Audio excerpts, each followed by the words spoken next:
Shannon.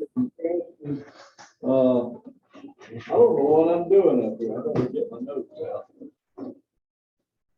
But we're gonna go through this opening pretty briefly and go turn it over to Shannon. He's got some in classroom type stuff to give us, and then we're gonna go outside and do some casting.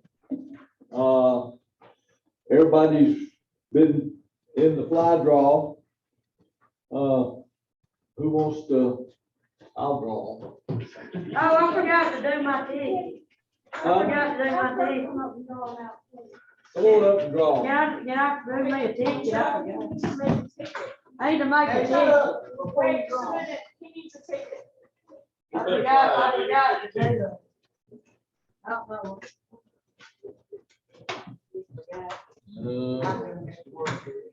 All right. I didn't book a room. Huh? No. Did Did you put a fly in here? Yeah. I don't know what happened. I forgot. How are you doing? Reach in and grab one. Better grab my ball. I'll get that bit. 123. That was right before that. I got a 140. Mary, you always get it first. 6123. That's it. Put them in there. So. If she picks Chuck's fly, we know it's ready.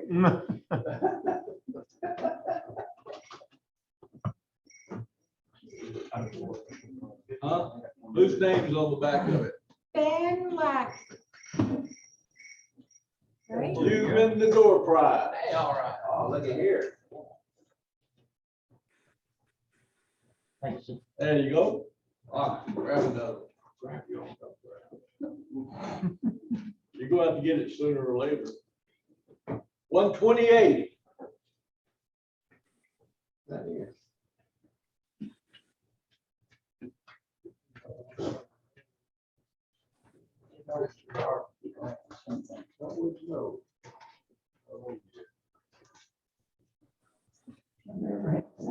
Would you believe 129? Fire. You're going. We don't have to do it, walk up here. You don't have to.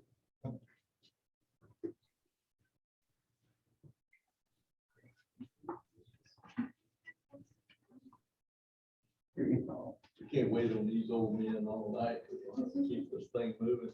124. That's Lily. You're, that'd be a That's flat, you? Lily. That's mine. Thank you.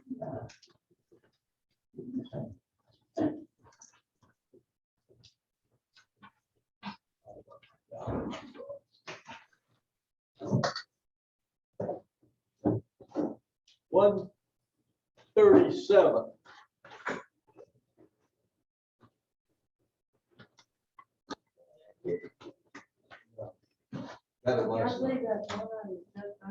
That's her. I thought that was. You'd have to negotiate with her if you want I that. thought it was for some.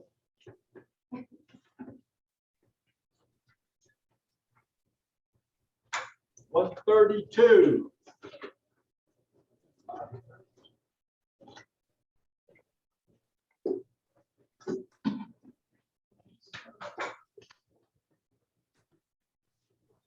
One 36.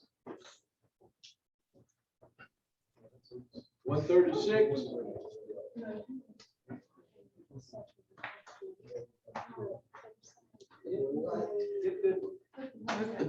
One catches a big step on her feet. Oh, which one? 132. Huh? Oh,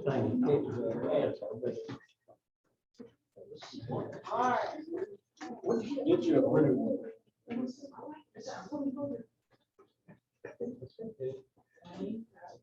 127. 127.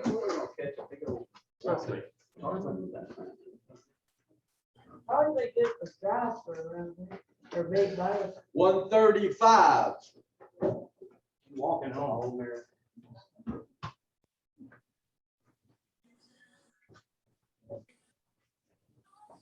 130. That was the one that was compromised or something. We'll go with 134.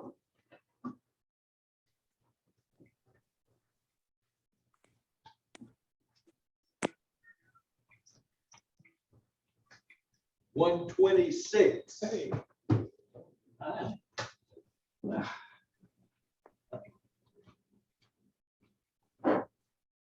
$125. And keep this in the family. Lily's ticket too.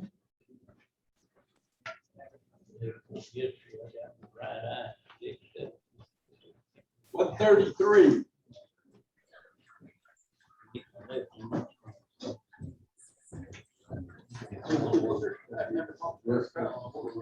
$131. Is there a price for last? Yeah, right there. I don't hear it. It may not have it on yet.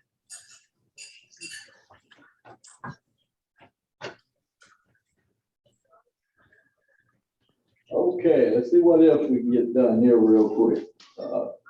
Anybody have any fishing reports? Anybody been out in this hot weather? Doing anything? I know George Fant and Terry Lester cheated up on our picnic we had up there on Lake Gunnersville. They got out there fishing a live bait under a bridge and caught some fish. Yeah, that's about the Tried to only take way. advantage of everybody, so. That morning on the Coosa River downtown was hot, not only weather, but the fishing was good. Yeah.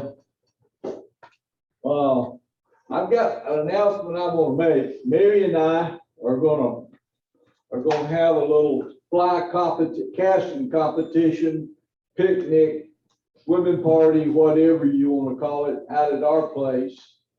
Probably somewhere in the middle of September when the weather gets moderate, where you can enjoy being outside, not burning up and all. We're gonna set up a casting competition course.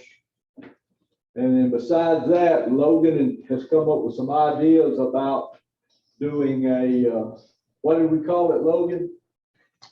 Just another casting competition. It's Just some kind of I can't think of what I want to call it. Different stations where you have. Yeah, we're gonna set up some fishing scenarios. You might be standing up here behind a bush and looking like you're looking down a creek and you'll see a fish laying over there next to a log or under a tree or something. And you've got to figure out how you're gonna make that cast to that fish to best get it to hit your fly. And you may cast around a tree, you may be able to cast full, you may have to cast backhanded, may have to cast that way and throw it back this way, all kinds of scenarios. But it'll be good practice for everybody, and there'll be people there that can kind of help you out on how to do this if you've never done it. And I think it'll be fun too. And that won't be any kind of competition. That'll be just something to get out there and play with and kind of give you a little on-stream experience without having to get your feet wet.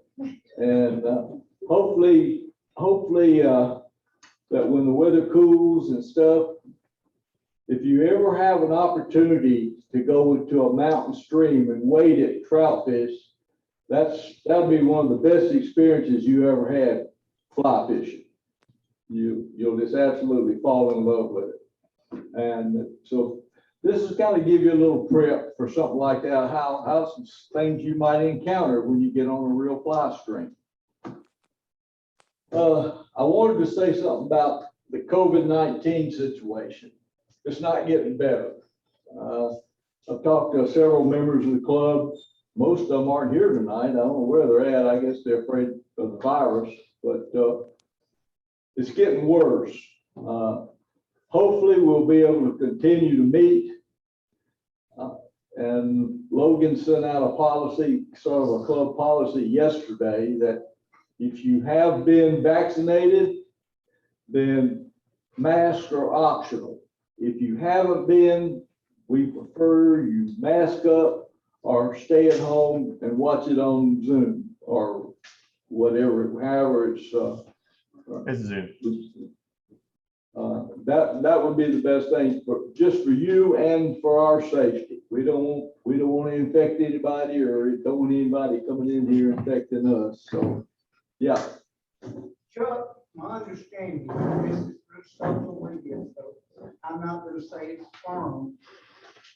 But the people that, like myself, that's been vaccinated, if we don't wear masks, we can take it and spread it to somebody else. We can catch it and spread it to the next man. Yeah. So shouldn't we all wear masks? In my opinion, I intended to wear a mask tonight. Mary and I, well, she got hers. I just got out of the car and left mine.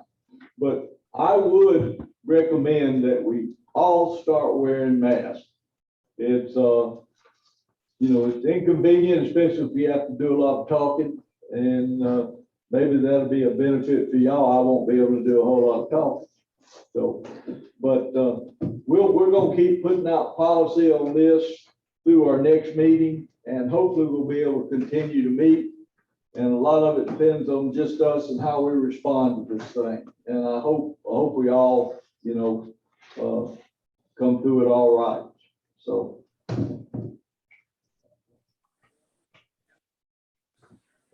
Logan, you wanna talk a little bit about your little project in the city? No, not yet. No. Okay. Well, that's all I got. We're gonna turn the meeting over to Shannon and let him go through his casting, program, and we'll probably end up outside, and then we'll have a little, social time, which we're probably gonna be casting also. So Shannon, it's all yours.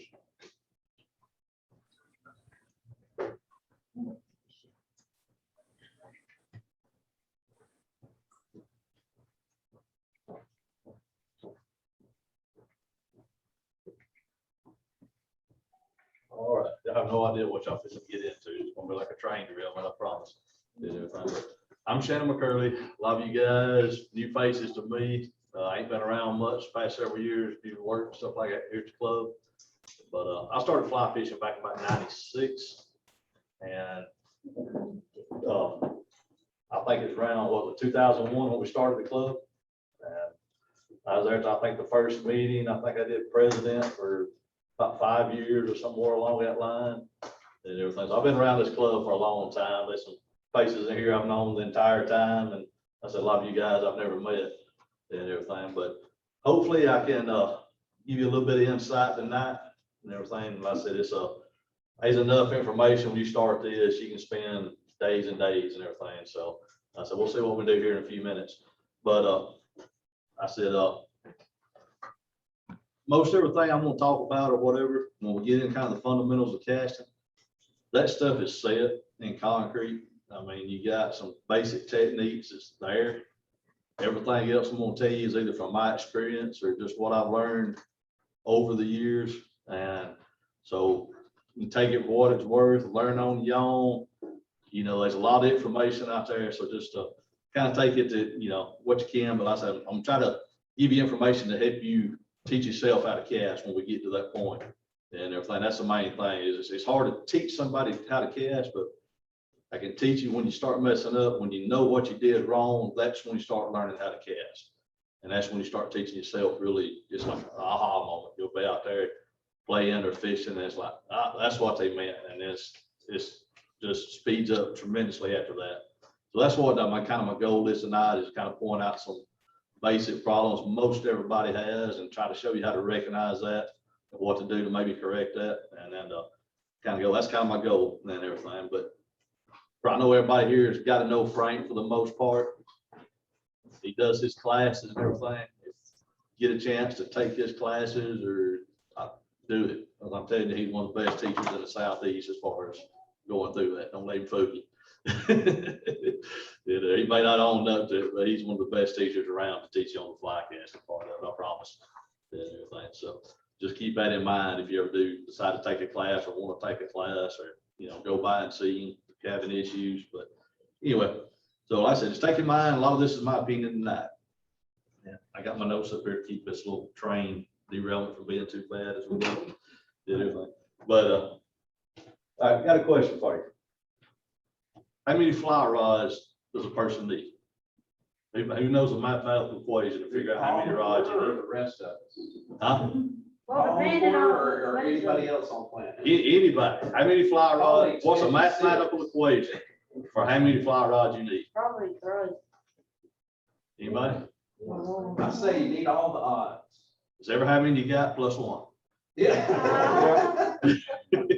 You always need another Always one. say one. So that's just, yeah, that's a mathematical equation for how many fly rods you need. So ever how many you got plus one equals how many you need. And just kind of whatever the mathematical symbol for that to keep going, it just keeps going. So just kind of keep that in mind. And talking about that, there is no perfect fly rod and everything out there. So you can have all kind of fun with that. But all right, let me ask you, how many people know what the industry standard is for a fly line? For a fly line. Industry standards for fly lines, Grind, as far as what determines the weight. grind. Anybody know? All right, industry standard for fly lines. And I'm gonna touch on a little subject here for just short, and this is a rabbit hole with a time warping black hole underneath it, and you can get sucked into this thing for days, but I just want to touch on this a little bit because it can affect casting. That's the reason I want to talk about it just a little bit. But all right, fly line, industry standards for a fly line and everything, they take the first 30 feet of the fly line that is weighted in grains.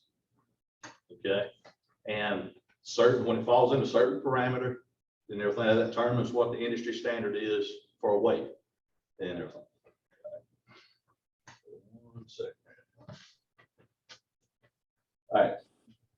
When you're looking at that, all right, the 3 weight is like 100 grains, 4 weight's 120. There's a little plus or minus of like 6 grains on each side of this.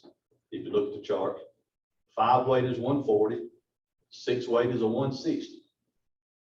7 weight's 185, 8 weight's 210. I didn't go all the way through them. So, you know, they don't vary a whole lot, but that's what changes and everything. A lot of these fly lines you get now, you got all kinds of different tapers and everything that you can get into and everything, but that's your basic, that's what they consider the standard weight grains for fly lines, how they determine the weight for the line. All right. Who knows what the industry standard is for fly rods? You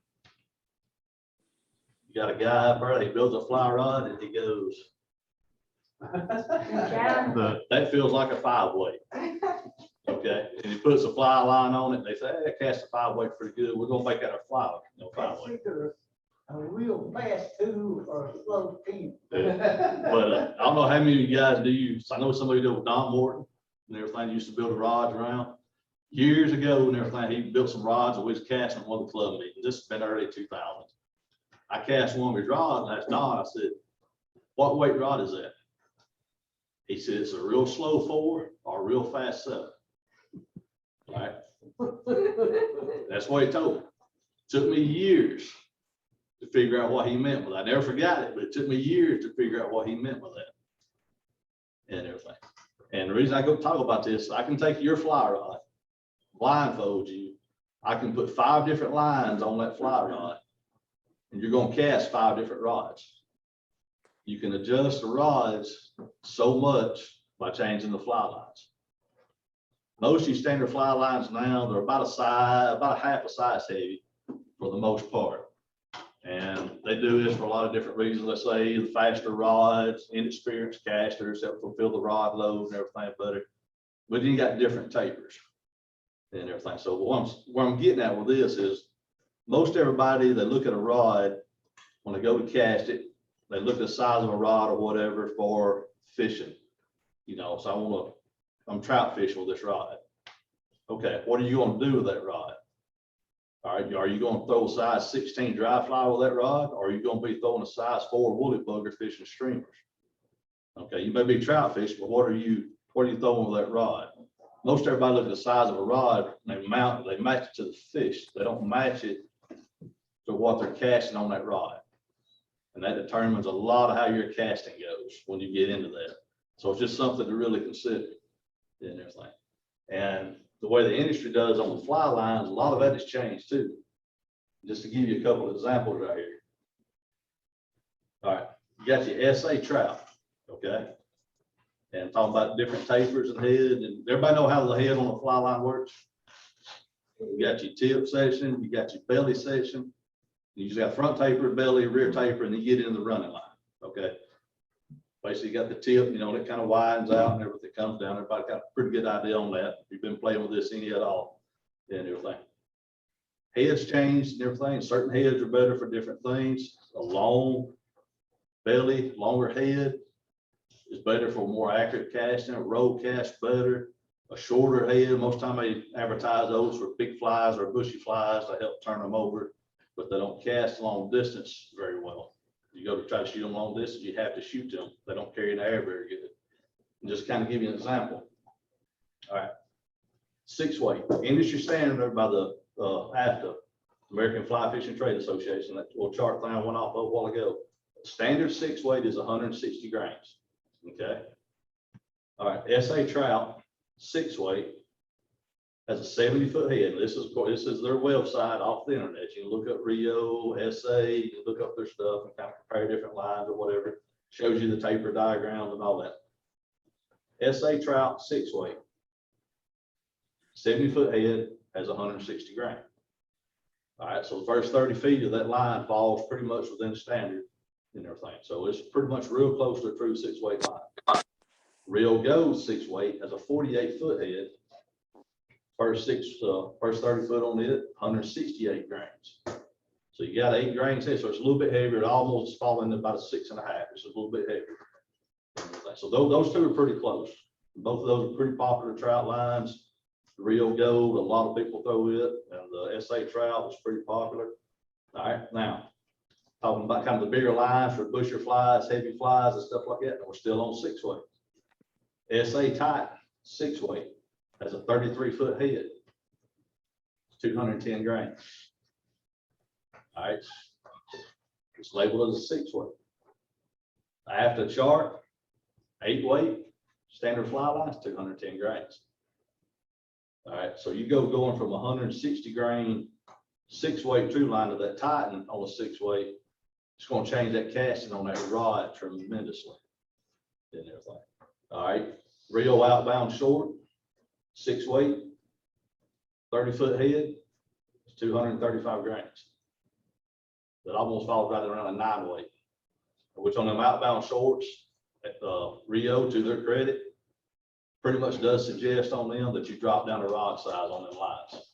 I don't know why they got them labeled the way they do, but if I tell you, if you're putting that on an 8-weight, for the most part, you put that on a 7-weight, if you got kind of a slower rod.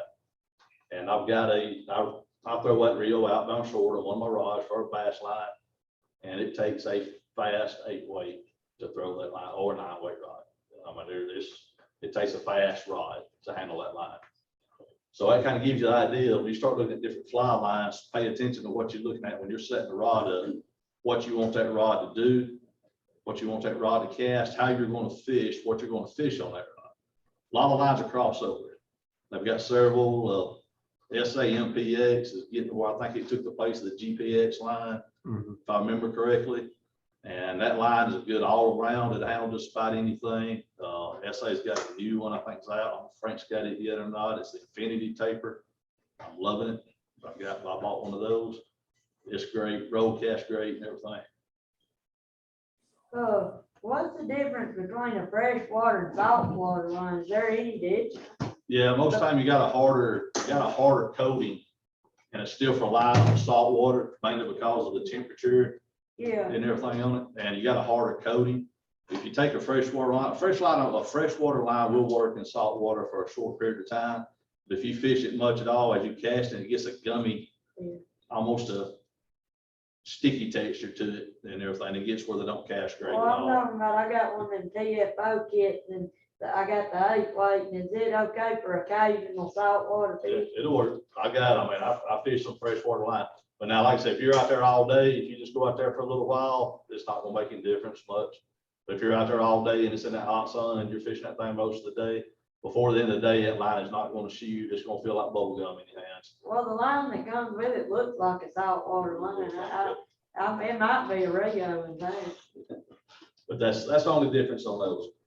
But anyway, like I said, I brought that up, for the main reason, so I said, go set the rod up, like I said, pay attention and think about what you're going to set that rod up for and everything, because like I said, I take your rod, you might have a rod that does not cast good, you do not like it, I can change the line on that, and make it a totally different rod, I promise you. Because I've got rods, I've got a 4-weight that I fish a 3-weight line on. I've got a 2-weight that I fish a 3-weight line on. I've got a 8-weight that, like I said, it's throwing 8, 9-weight lines on. I've got 7, I've got an 8-weight, I throw a 7-weight line on because actually it was an 8-weight, but it's not fast enough to handle the heavier 8-weight lines. I dropped it down to a 7-weight and everything. So you kind of gotta match that stuff up. I know, like I said, that's a rabbit hole, the vortex at the bottom of it. You can look at that and talk about it all day long. But it's just like something to think about when you do look at rods and go set one up. Any questions on that? Shannon, does that mean that if you have trouble casting it, maybe you don't have it matched up right? Yeah, it can be. Rather than you not being, It may, that particular, sometimes, like I said, you've got your basic casting fundamentals. If you're not meeting those, it's not going to matter what you're doing, okay? And everything. But now, if you've got a real fast rod, then it's like Don Morton said, and everything on that particular rod is, it's a real slow 4 or it's a real fast 7. That rod probably fell into somewhere around a 5 or 6. But what he meant was if you put a 7-weight line on that rod, it was going to be a slow rod. It was going to lay it low, you're really going to feel that rod low. If you put a 4-weight line on that same rod, you weren't going to get much load out of it. And, it's going to be real fast feeling. It took me a long time to figure that out. But yes, you can, if you've got a rod and everything, if you're meeting all the fundamentals and everything, I got out there one day, and I'll tell this on myself and everything. I got out one day, I was bass fishing. I'm throwing my size 2-aught bass poppers. I'm out there on the boat. It's like, golly, Mom, I can't cast for nothing today. And I had my bass line on there. I mean, I was just struggling. And cast just wasn't doing what I wanted to do. And I fished like this for about 3 or 4 hours before I realized I've got 2 Sage DS2 rods. One's a 5-weight, one's an 8-weight. I rigged up my 8-weight bass line on that 5-weight rod and everything. I just grabbed the wrong rod, didn't pay any attention to it, and I'm throwing a big 8-weight line on that rod all day long. And I was just like, man, my casting sucks today. But I screwed up, put the wrong line on there, totally changed everything. I just thought I just wasn't casting that day. And everything. And then I had a friend in the boat one time, and he got out there. I'm out there and I'm casting, I'm shooting my line out there, and he's back there and he's just beating the air to death and everything, trying to get cast out. Nah, it wasn't you that day, Chuck. But he just beat. I was like, man, I said, let me see that rod. I handed him that rod, and it was like you had a 6-weight line on an 8-weight rod. And so I changed out his line on that rod. I said, here, fish this. It wasn't his casting, it was the rod. It just, the line he had on that rod did not match it at all. And I mean, once I got a hold of it, I was the same way. It's like I was trying to beat the dog off the porch, trying to get a fly out there. And everything, it just would not go. And that's like, I handed him my rod, cast it, no problem. It was set up right. That rod wasn't. We changed out his line, total different deal, and everything done fine from then on. So yes, like this reason I'm gonna talk, kind of touch on that is because your setup can greatly affect how your casting goes and everything. So just something to think about when you're doing that and everything. But any other questions on that? Lines, tapers, anything before we get a little bit further down here?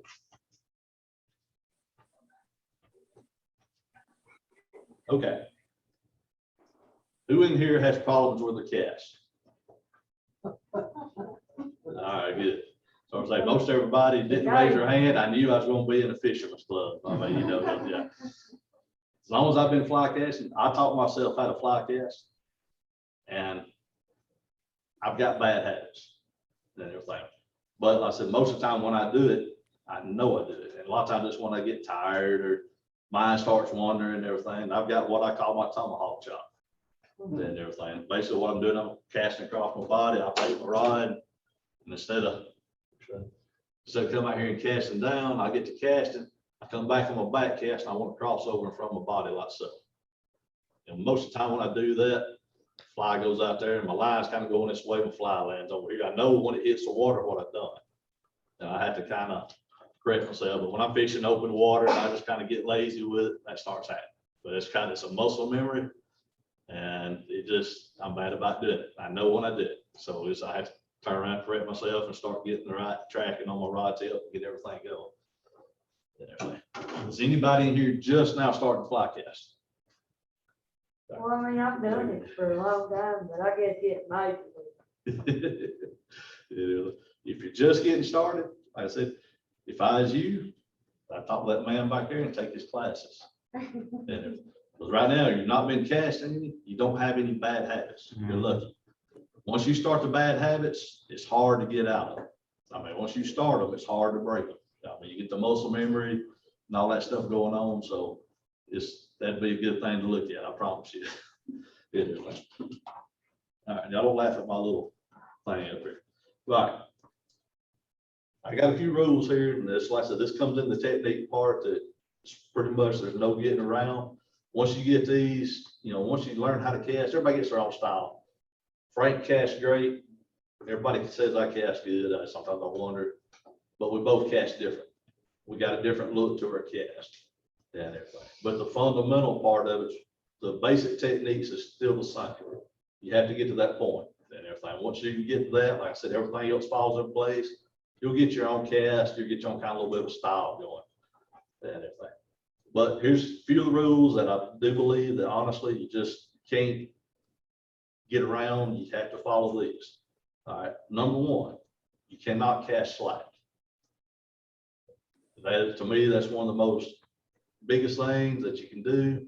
And that's what I said, a lot of people, when they're first starting out, and there's a couple of different ways you run into this and everything. But when I say you can't cast slack, a lot of people start to cast out. You got your line out in front of you. It's all squiggly. It's all down. And a lot of people's got the rod up to here. If you start your cast right here, you've got 4, 5, 6 foot. Well, I mean, I've got half a rod here, so you can imagine this thing will be on probably another 5 feet. But you got all that slack right there. So you start your cast, you got your rod here. Time you reach right here, you're just now moving the fly.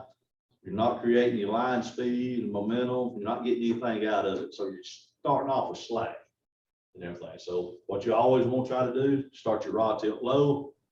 You want your line out straight. And everything in front of you, whether that's 10 feet, 20 feet, or whatever, rod tip low. Smooth pickup. You don't want to rip it off the water, rip it off the grass. Everybody been ever fishing with bass poppers? You go pick your cast up. Woo! Sound like you had a 10-pounder blow up when that popper comes ripping out of the water. You're ripping it off the water too hard.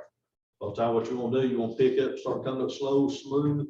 Just by the time the leader and the fly start clearing the water, right there, when it's right there on top, then you come on back, you accelerate, and you come back to you stop and everything. You'll get a whole lot smoother cast. You won't spook as many fish and everything. And you got that part on the slack starting off the cast. Second part, you can create slack in your cast by rushing your cast. Most everybody, a lot of them, you see them start, they'll grab that rod. First thing, they'll come back, and it's this right here. You got slack. That line's all right here. So it's here which way. You got slack right there. That's not going anywhere. Like you're cracking a Yeah, whip. everything. So you got all that slack there. You're not going to get that cast going. You're going to get knots Yeah, I'm done. and everything. So you always want to start with your line tight down. You want to come back to a stop, and you won't let that back cast straighten out behind you and everything. A lot of people try to stay straight. They'll do that. You can't see anything. One thing I try to do, try to get everybody kind of do, start with especially until you start feeling that cast, feeling that rod load, turn around, get about a 45-degree angle. Watch that back cast straighten out.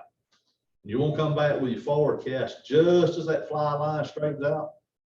Not necessarily the leader, but just as everything straightens out, that's when you want to come forward with your forward cast. You got a short line out, it's a little quicker. All right, you got more line out. So we darn don't feed through here, but you got more line out. Cast slows down. So, but that's the deal on the slack on that part of it, and that's I said, you can't cast slack, but get in kind of a distance, get in kind of a decent cast. All right, now, kind of going back to that, second rule is use power application in your cast. And you want that smooth acceleration on your back cast and forward cast. It's a smooth acceleration to a sudden stop. You want that rod, you want to pick that rod up and it's coming back, you want it to stop. And that's what's going to create your line speed, and that's what's going to give you loop. Everything. So like I was talking about a while ago, you're down here starting to cast off, you come back, you stop, it's forward, and it's stop. And I was kind of, but it's a speeding it up. Second part of that, on the power application part of it, you want the same amount of power forward and backwards. You'll see a lot of people, they'll pick that thing back and they'll come back like this, and they'll try to slang that thing forward. They'll come back real easy, trying to slang it forward.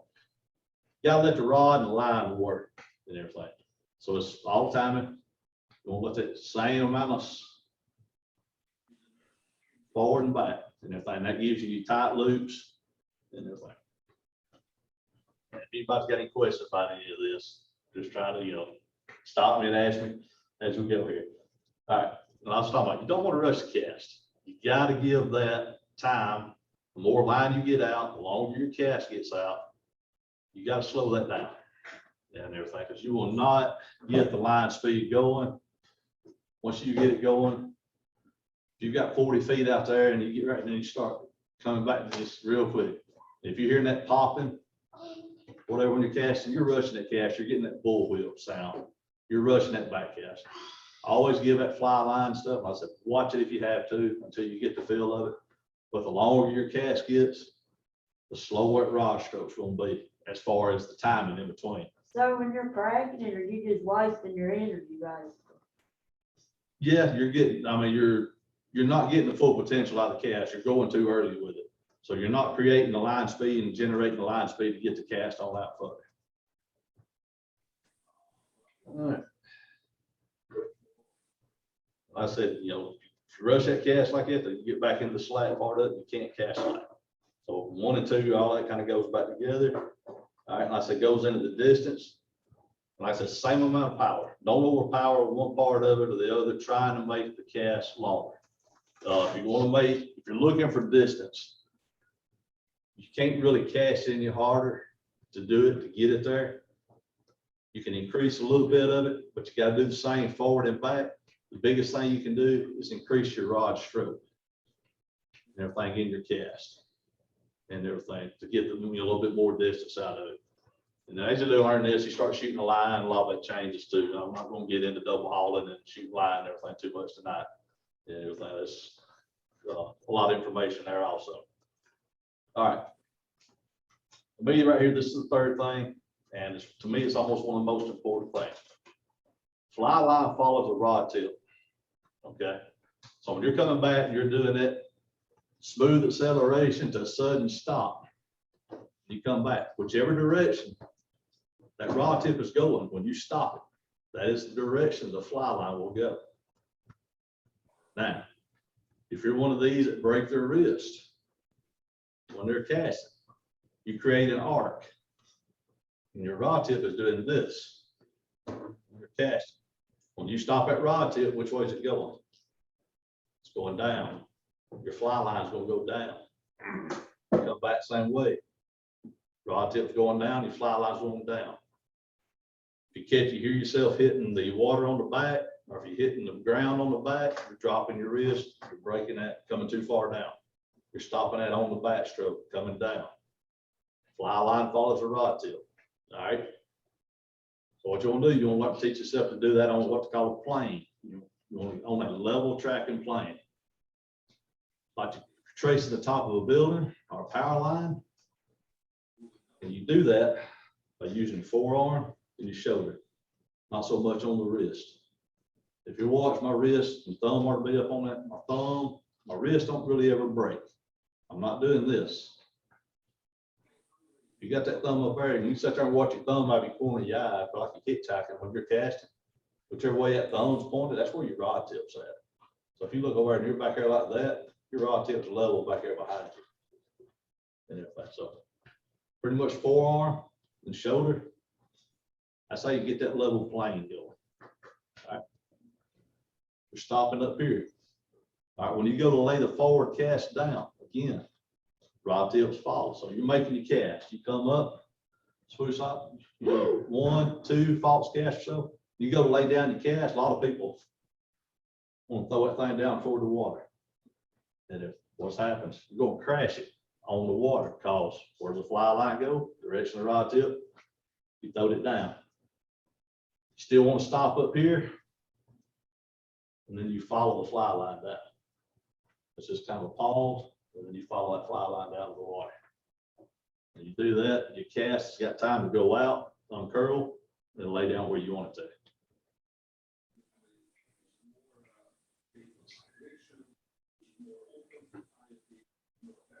All right, like y'all asked me out there today, casting sidearm. I don't know if I was casting overhand or sidearm. I was out there warming up a little bit, so I thought, I need to make sure I do somebody's cast. I'll show you guys that while I was out there.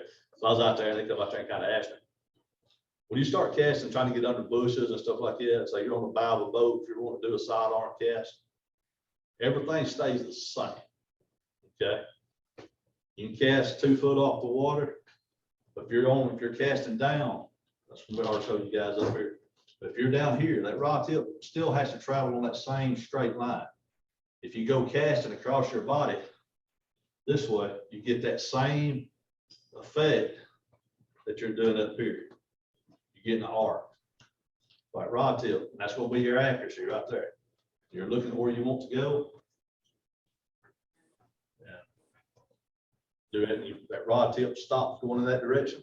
That's where your fly line, that's where your fly is going to go. That's where your accuracy is going to come from. That kind of goes into the next deal. Look where you're casting and everything. Make sure you're paying attention to where you want to cast. If I'm casting the frame, I want that fly to hit at his feet. I'm looking there. But now on your rod stroke, when you're casting, you don't want to be aiming that fly at his feet. You want to be aiming it up at eye level.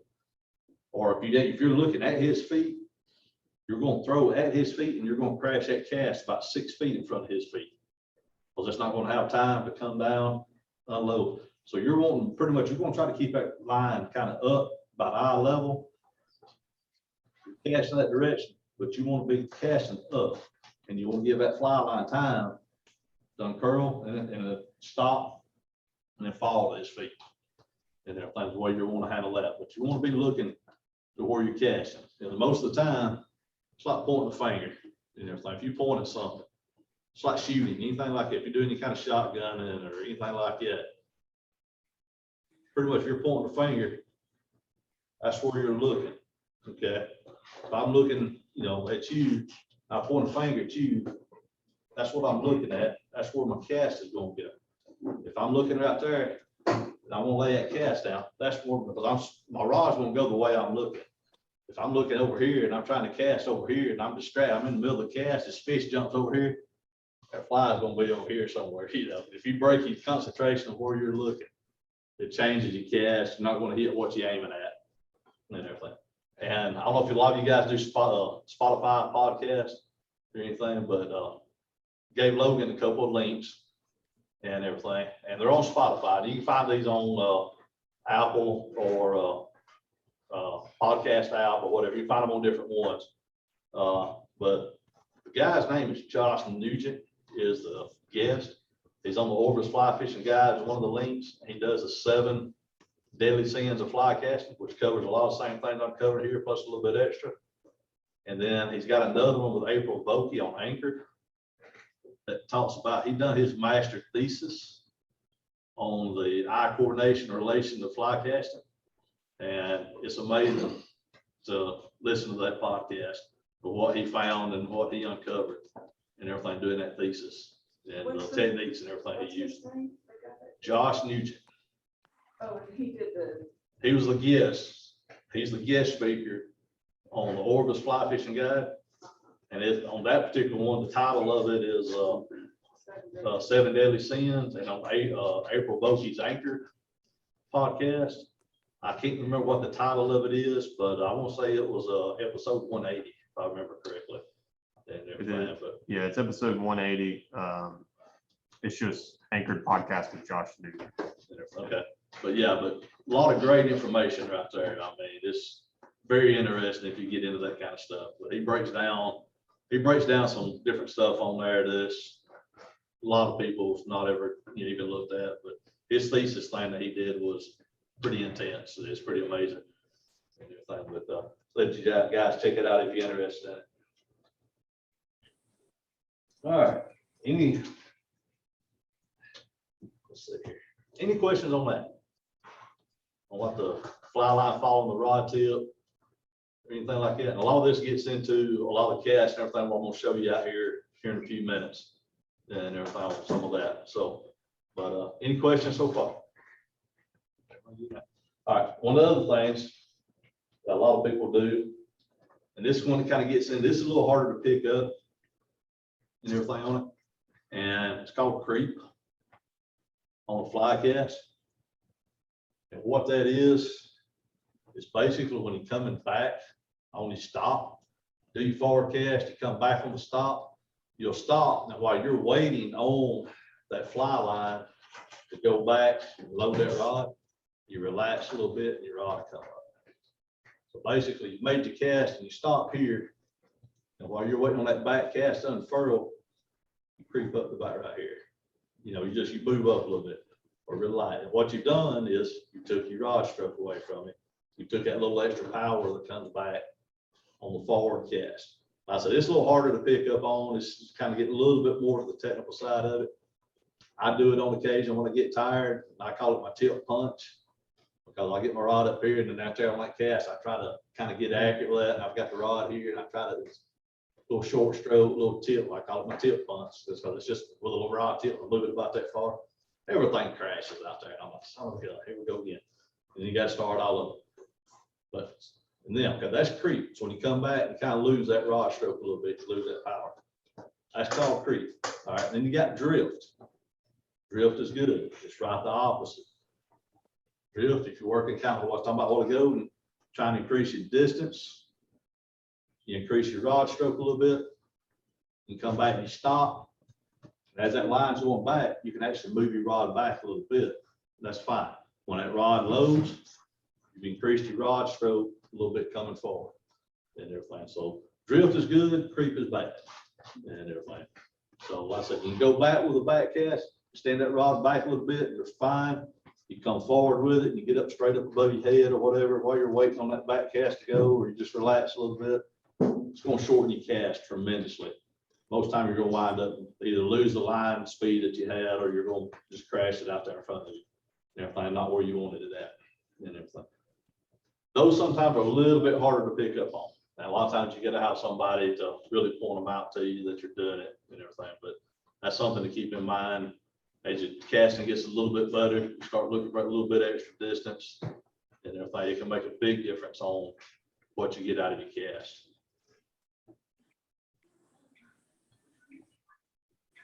All right. That's the main things I would tell you on the casting part of it in here. I said, number one, just remember you can't cast slack. Can't get really cast it off the ground good. Can't cast it in the air good. So need to kind of watch that. And then power application, smooth strokes on your back cast and your forward cast. Smooth stroke with a good hard stop to get that line moving. And then the fly line's going to follow the rod tip. And to me, that right there is just about the most important one and everything. Once you kind of get those, get your timing going, you'll start laying that line out. You'll lay it out there pretty. So, all right, any questions? All right. Well, nobody's got anything else in here. You got anything else you need to cover, whatever? All right, if you guys want to, we're going to step outside. I'm going to cover just a few. Remind them at some point, there are demo rods. Right. Frank's got a couple of rods out there and everything. If you guys want to cast, I got a few casts I'm going to show you guys that I use fishing. I think it's kind of, a good cast to know while you're fishing to help you out some. I'm going to cover those a little bit. And then if you want to cast and I'll cover a little bit of stuff with you, whatever, we can go over some stuff out there. Or you guys just mosey around, whatever you wanna do, but, I'm gonna show you them casts, and if you guys want a little help or, do a little demonstration type stuff, we'll do that. And everything, but if nobody else has anything in here, we'll step out to the other side of the parking lot back here, to the little wide spot.